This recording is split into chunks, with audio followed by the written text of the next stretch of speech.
11th class students, welcome back. Your new chapter, The Summer of the Beautiful White Horse, started before. Today, the last paragraph of next page means I'm going to start. It wasn't stealing at all. If you were crazy about horses the way my cousin Murad and I were, it wasn't stealing. It won't become stealing until we offer to sell the horse, which of course, देखिए Aram and Murad both are fond of horse riding. अब दोनों को शौक है horse riding का. मुराद ने उस horse को कहाँ से लिया है ये इसमें मिस्ट्री है. आरम जो है कॉन्फ्लिक्शन को फेस कर रहा है. He is facing many types of confliction. उन कन्फ्लिक्शंस में कहीं ना कहीं चुराना चल रहा है, कहीं खरीदना चल रहा है. Okay, both the things are merge together. लेकिन फिर भी आरम का ये थॉट है कि जब तक हम इस हॉर्स को आगे सेल नहीं कर देते तब तक हमारी इस स्टीलिंग का किसी को पता चलने वाला नहीं है. तब तक इसे हम स्टीलिंग का नाम नहीं दे सकते. Okay, it's wrong if we give its name stealing.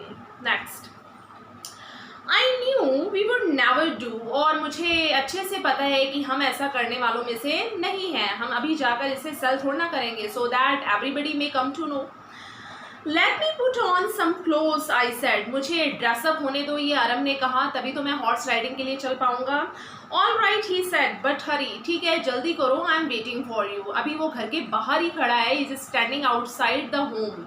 Okay, now Aram is dressing up. I leaped into my clothes. I jumped down to the yard from the window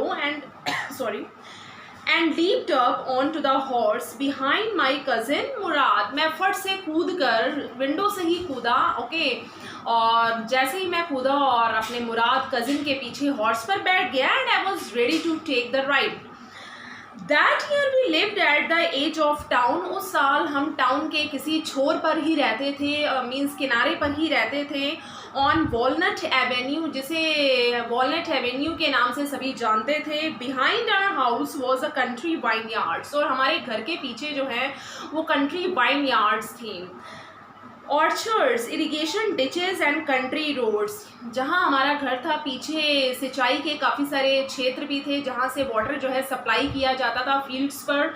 right, और वाइन यार्ड्स भी थी, orchards बाग बगीचे भी थे. And country roads, और वहाँ की जो सड़कें थी वो कंट्री की तरफ डाइवर्ट होती थी. In less than 3 minutes we were on Olive Avenue. और 3 मिनट से भी पहले हम हॉर्स राइडिंग करते हुए ऑलिव एवेन्यू तक पहुँच गए. And then the horse begin to trot. और जैसे ही हम यहाँ पहुँचे हॉर्स ने ट्रॉट करना शुरू कर दिया, यानी कि अब थोड़ा सा ऊंचा हुआ वो जंप अप करना उसने शुरू किया. The air was new and lovely to breathe. उस समय मौसम बहुत ही सुहावना हो रहा था, मैग्निफिशियंट था. हवा बहुत सुगंधित थी, अच्छी थी, कूल थी. और the feel of the horse running was wonderful. यानी कि इसे रियलाइज करना ही कि हम हॉर्स राइडिंग कर रहे हैं, यही अपने आप में बहुत ही अनोखा एक्सपीरियंस था.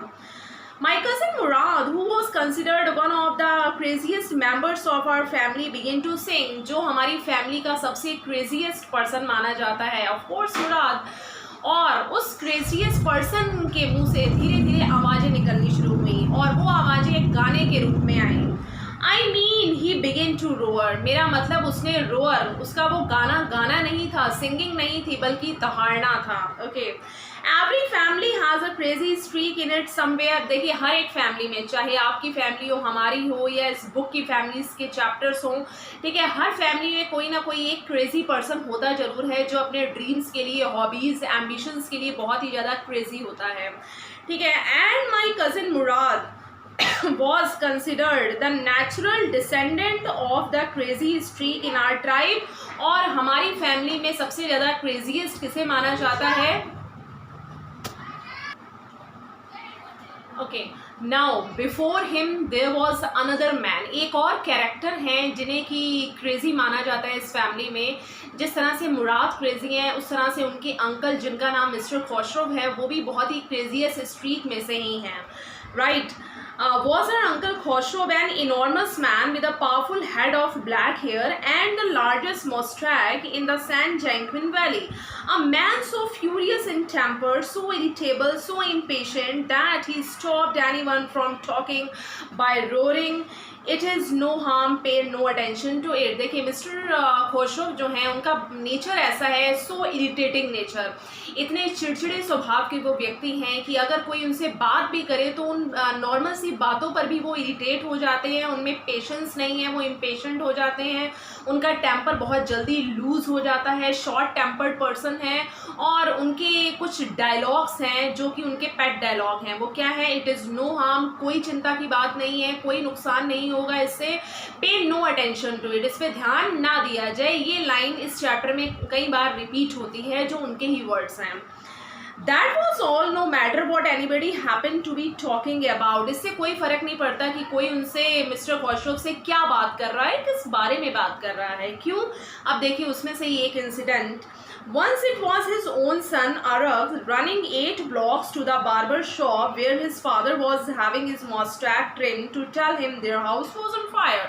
एक बार की बात है जब उनका बेटा उन्हें ये इन्फॉर्म करने के लिए गया, जब वो बार्बर की शॉप पर अपनी मुस्टैच ट्रिम करवा रहे थे, ठीक करवा रहे थे अपनी मूँछों को, तो वहाँ पर जैसे ही उनका बेटा पहुँचा और उनके बेटे ने उन्हें ये इन्फॉर्म किया, ओके, क्या इन्फॉर्म किया कि हमारे घर पर आग लग चुकी है। This man Khoshrow sat up in the chair and roared, "It is no harm, pay no attention to it।" और उनके घर के मैटर से रिलेटेड इस बात को सुनकर भी उन्होंने क्या कहा कि इस पर ध्यान देने वाली बात नहीं है, कोई फ़र्क नहीं पड़ता, ओके, इट डजंट मैटर, कोई नुकसान नहीं होगा इससे। The barber said, "But the boy says your house is on fire." So Khoshrow roared, "Enough, it is no harm, I say." बहुत हो गया, इससे कोई फ़र्क नहीं पड़ता, अब चुप हो जाओ। Means these are the well-known words related with this chapter by Mr. Khoshrow. Thank you, students. I hope you got all these lines. Okay, in next video it will be continued. Thank you.